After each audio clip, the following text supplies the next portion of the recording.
Ona bir çediye verin, ona verin. Ben o tabi ışmaradayken Bir dolu hane gerek. Hane var, gerek pedik.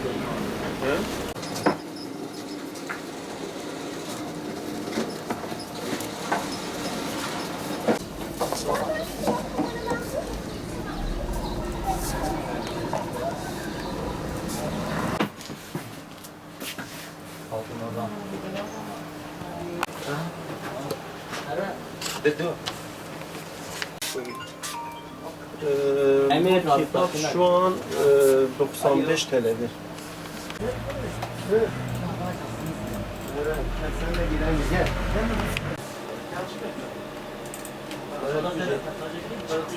...15-16 yıldır Cizre'de kitap kırtasiye işletiyorum.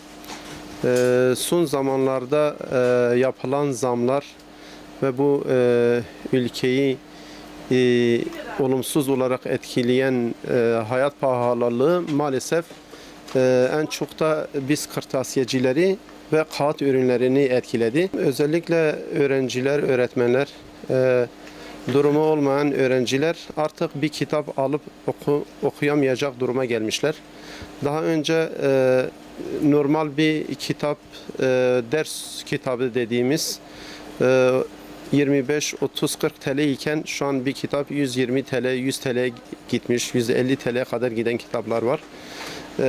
Maalesef bu alım gücü olmayan vatandaşı bayağı etkilemektedir. Haliyle biz kırtasiyecileri, kitap satan, kağıt ürünleri satan biz esnafı da çok zor durumda bırakıyor. Bu Türkiye geneli bir durum olduğunu sanıyorum. Cizre'de bizim satışlarımız bu hayat pahalılığından dolayı %60, %70 gibi bir olumsuz şekilde etkilenmiş durumdayız. Artık bir vatandaş kitap okumak istediğinde bir kitabı alıp okuyamıyor.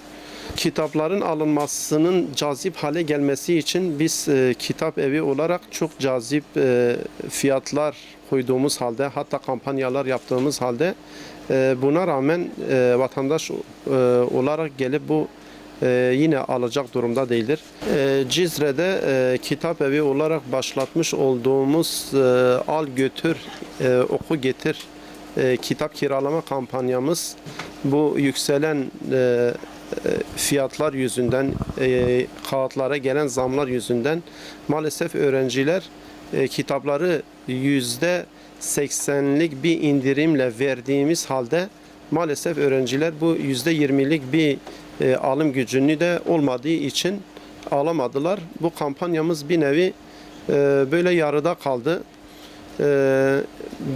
Bizim beklentimiz yapılan bu zamların geri alınması, kitaplardan alınan vergilerin tamamen kaldırılmasını istiyoruz ki öğrencilerin ya da kitap severlerin gelip eskisi gibi kitap okumalarının sağlanmasını istiyoruz.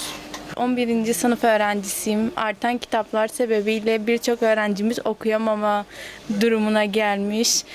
Eskiden aldığımız kitapların fiyatı şu an 2 kat artmış durumda. İşte 50-60'a diyelim aldığımız kitap şu an 150-160 lira olmuş. İşte bu durumun öğrencilerin etkilediğini düşünüyorum. Biz öğrenciler olarak bu durumdan mağduruz. İşte gerekenlerin yapılmasını istiyoruz. İmkanları olmayan öğrenciler işte yararlanamıyor bu durumdan. İşte zor geliyor maddi açıdan.